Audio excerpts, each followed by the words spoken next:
Bismillahirrahmanirrahim. Berikutnya ini adalah sahabat Abu Ubaidah bin Al-Jarrah, termasuk 10 sahabat yang diberi kabar gembira oleh Rasulullah akan memasuki surga. Beliau itu namanya Abu Ubaidah Amir bin Abdullah bin Al-Jarrah bin Hilal Al-Fihri Al-Qurashi Al-Makki. Ibunya bernama Umaymah binti Ghanam bin Jabir bin Abdul Uzza bin Amirah bin Umairah. Masuk Islam, sempat masuk Islam ibunya ini. Ayahnya itu Abdullah bin Al-Jarrah, tetap dalam kemusyrikannya, yang kemudian nanti dalam perang Badar ayah dan anak ini ketemu dalam medan perang. Dan Abu Ubaidah bin Al-Jarrah yaitu terpaksa melayani bapaknya hingga bapaknya terbunuh di dalam perang Badar dalam kondisi musyrik. Kasihan ya, kasihan. Dan Abu Ubaidah ini lahir 13 tahun setelah peristiwa Gajah. Artinya usia beliau 13 tahun lebih muda dari Rasulullah Shallallahu Alaihi Wasallam. Sebaya dengan Sayyidina Umar bin Khattab. Dan beliau ini termasuk generasi pertama ya, yang masuk Islam, as-sabiqun al-awwalun. Ini dalam riwayat Yazid bin Ruman. Ia menuturkan bahwasanya Ibnu Maz'un ini Utsman bin Maz'un, kemudian Ubaidah bin Al-Harith, Abdurrahman bin Auf, Salamah bin Abdul Asad, dan Abu Ubaidah bin Al-Jarrah itu menemui Rasulullah Shallallahu Alaihi Wasallam. Beliau kemudian tawarkan Islam kepada rombongan ini. Kemudian diajari hukum-hukum syariat Islam yang waktu itu sudah turun. Saat itu juga mereka tanpa pikir panjang, jadi nggak perlu daurah beberapa hari, nggak ditawari. Akhirnya masuk Islam. Jadi dalam dakwah itu kadang sederhana begitu. Sudah tahu mana yang membedakan antara kemusyrikan orang-orang kafir Quraisy dengan ajaran yang dibawa Rasulullah, sampaikan, mereka mau masuk Islam. Dan ini terjadi sebelum Rasulullah mengadakan pertemuan di rumah Arqam. Yakni ini masa-masa masih belum dakwah secara sembunyi-sembunyi di rumah Arqam itu. Itu Abu Ubaidah bin Al-Jarrah. Beliau ini juga termasuk orang yang hijrah ke negeri Habasyah bersama dengan Sayyidina Utsman dulu ya. Gak lama tapi di sana, kemudian beliau kembali lagi, kemudian ikut hijrah bersama Rasulullah Shallallahu Alaihi Wasallam. Di Madinah Rasulullah persaudarakan dengan Sa'ad bin Mu'adz ya, salah satu pimpinan suku di Madinah, atau dengan Muhammad bin Maslamah. Ini karena pada masa itu salah satu solusi ya begitu, dipersaudarakan supaya lebih erat lagi persaudaraan antara muhajirin dengan ansor. Nah, usia 41 tahun beliau itu terlibat dalam perang Badar. Jadi usia 27 tahun masuk Islam, hijrah ya, 13 tahunan ya, dakwah di Mekah, kemudian beliau terjadi perang Badar, beliau terlibat di situ, ikut membantu Rasulullah. Yang awal-awal maju perang tanding itu salah satunya Abu Ubaidah bin Al-Jarrah, Hamzah bin Abdul Muttalib, Ali bin Abi Thalib, dan Abu Ubaidah bin Al-Jarrah. Ini jagoan kaum muslimin. Kemudian perang Uhud juga sama. Pokoknya beliau ini enggak ketinggalan di dalam hal pembelaan terhadap Islam dan Rasulullah Sallallahu Alaihi Wasallam. Dan pada perang Uhud itu beliau kehilangan 2 gigi depan beliau. Karena apa? Untuk itu mencabut rantai yang masuk melalui lubang kancing topi besi Rasulullah Sallallahu Alaihi Wasallam. Jadi sampai topi besi itu sampai masuk itu rantainya ke pipi Rasulullah Sallallahu Alaihi Wasallam. Beliau cabut, ternyata justru gigi beliau yang lepas itu 2. Jadi Tetapi ya ini keberkahan di dalam kitab ini dikatakan justru karena peristiwa ini beliau tambah keren. Tambah keren. Sehingga katanya tidak pernah ada sama sekali keompongan yang lebih bagus daripada ompongnya Abu Ubaidah bin Al-Jarrah. Kalau kita bayangkan hilang gigi depan, pasti malu, jadi nggak gimana, kurang pantas. Tapi namanya apa ya? Allah kasih ya hal yang keistimewaan. Justru terlepasnya dua gigi seri Abu Ubaidah itu membuat beliau tambah keren. Tambah keren. Nggak usah ditiru nih. Nggak usah ditiru. Jadi ini beliau termasuk juga beliau ini orang yang hafal Al-Quran. Ya. Nggak absen dari peperangan bersama Rasulullah Sallallahu Alaihi Wasallam. Mudah-mudahan Allah merahmati beliau dan memberkahi kita karena kita membaca riwayat beliau ini. Terkait dengan sifat fisiknya, beliau ini kurus orangnya. Jadi mohon maaf yang gemuk-gemuk itu nggak ada miripnya dengan Abu Ubaidah bin Al-Jarrah. Wajahnya tipis ya pipi, jenggotnya tipis, tinggi, ya, dua gigi depannya ndak ada. Beliau ini orang yang sangat rendah hati, berakhlak baik, tidak ambisius, ya, kemudian amanah, ya, sehingga dalam riwayat Rasulullah Shallallahu Alaihi Wasallam pernah mengirim Amr bin Al-As pada perang Zatus Salasil. Amr ini kemudian meminta bantuan pasukan. Kemudian Rasulullah mengirim Abu Ubaidah bin Al-Jarrah untuk memimpin pasukan bantuan itu. Kemudian datang, kemudian terjadi konflik sedikit antara pasukan yang datang barusan ini dengan pasukan yang lama. Tentang siapa yang jadi pemimpin. Maka kemudian ya terjadi perdebatan singkat, akhirnya Amr bin Al-As mengatakan ya kalian itu sebagai pasukan bantuan, ya, pasukan asalnya itu kami, sehingga Amr bin Al-As yang menjadi pemimpin. Abu Ubaidah akhirnya menyerahkan wewenang itu kepada komando dari sahabat Amr bin Al-As.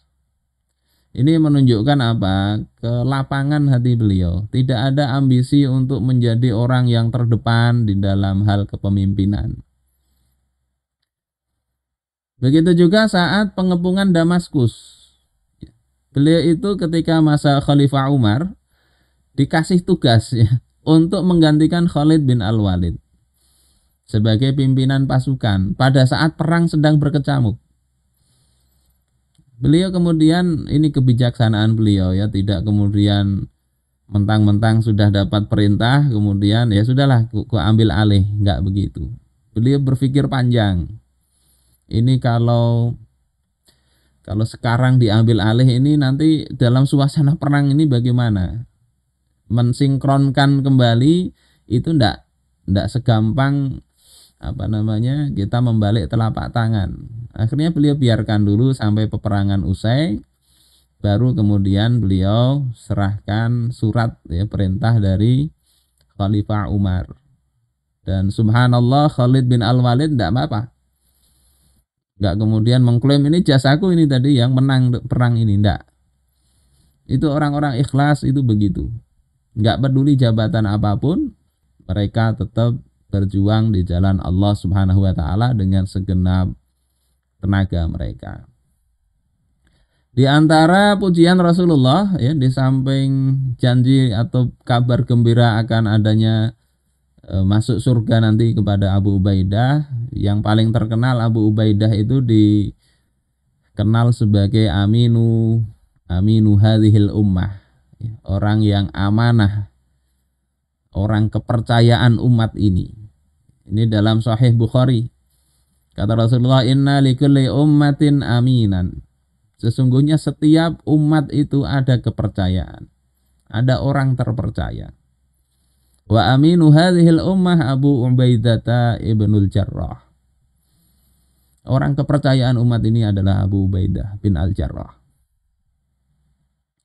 Sehingga beliau ini termasuk setelah Abu Bakar itu ingin Abu Bakar ya yang jadi khalifah ini yang pantas ya Abu Ubaidah bin Al-Jarrah atau Umar bin Khattab.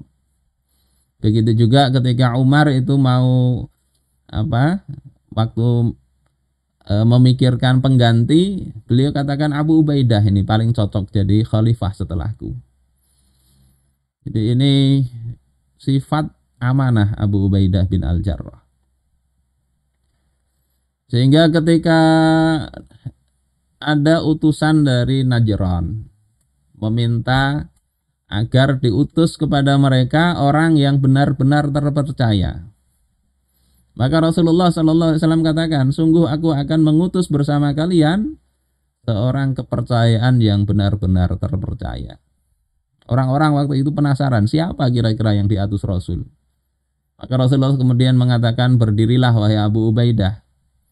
Dan Abu Ubaidah lah yang diutus untuk datang kepada orang-orang Nasrani Najran. Ini di Sahih Bukhari. Sahabat sekalian yang dimuliakan oleh Allah Ta'ala, ini luar biasanya sahabat Nabi Abu Ubaidah bin Al-Jarrah ya. Dan beliau ini menjadi yang terakhir kali itu menjadi gubernur, menjadi wali di kota di Syam ya, di wilayah Syam. Saat masa paceklik, ada istilahnya Am Ramadah, tahun kelabu, yakni tahun 17 Hijriahan itu. Dan dia kemudian ya, Umar ini khawatir kalau Abu Ubaidah itu ikut terjalar penyakit taun itu, taun amwas. Yang dikatakan taun amwas itu yang menelan korban 25.000 kaum muslimin wafat itu di Syam. Ya, mirip-mirip Covid mungkin ya. Tapi Covid ini lebih banyak lagi korbannya. Kata Umar, berpikir beliau itu, jika ajalku tiba sementara Abu Ubaidah masih hidup, maka aku ingin dia itu yang menjadi khalifah penggantiku. Yakni harapan beliau itu Abu Ubaidah. Walaupun namanya khalifah itu tidak dipilih lewat penunjukan, tapi lewat baiat dari umat secara sukarela. Tapi khalifah sebelumnya itu mestinya mempersiapkan supaya umat itu tidak kemudian bingung. Entah siapa yang dipilih umat ya terserah, tapi mestinya ada kaderisasi dong. Ketika berjalar wabah ya taun di Syam ini, Umar ini sudah dalam hati ketar-ketir nih, gimana ini Abu Ubaidah ini? Kalau sampai sakit, akhirnya dipanggil lah Abu Ubaidah itu oleh Umar bin Khattab ke Madinah. Jadi nulis surat, ada suatu keperluan yang aku hadapi dan aku membutuhkanmu untuk menunaikan keperluan itu. Maka segeralah menghadapku. Kata Sayyidina Umar. Ini bijaknya Sayyidina Umar ya. Ingin pejabatnya yang luar biasa selamat dari wabah. Beliau panggil bukan dengan terus terang. Supaya engkau selamat maka aku panggil. Nanti ribut begitu. Tapi ini ada keperluan. Padahal maksudnya supaya selamat. Setelah membaca itu, Abu Ubaidah mengatakan, aku tahu keperluan engkau wahai Amirul Mukminin. Yakni engkau itu hendak mengabadikan orang yang tidak abadi. Agar aku selamat dari taun kan. Dalam hati begitu. Kemudian Abu Ubaidah mengirim balasan. Sebenarnya aku sudah tahu keperluanmu. Ya.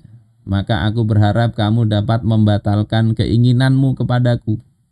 Karena aku berada dalam satu pasukan kaum muslim dan aku tidak ingin diperlakukan berbeda dari mereka. Mendengar seperti ini, Sayyidina Umar menangis. Menangis beliau, tahu kondisinya parah. Ya, atas izin Allah, Abu Ubaidah bin Al-Jarrah wafat terkena taun ya, bersama keluarganya. Setelah itu Sayyidina Mu'adz bin Jabal menggantikan Abu Ubaidah bin Al-Jarrah. Sayyidina Mu'adz bin Jabal juga wafat kena taun di Amwas ini. Setelah itu baru Amr bin Al-As yang kemudian bisa mengatasi wabah itu. Ta'un Amwas ini disebut dengan Amwas karena ya munculnya diperkirakan dari desa Amwas itu. Tapi kata Al-Asma'i itu disebut Amwas karena singkatan dari Amma wa Asa. Amma artinya menyebar secara umum, wa Asa artinya buruk, ya, menyedihkan.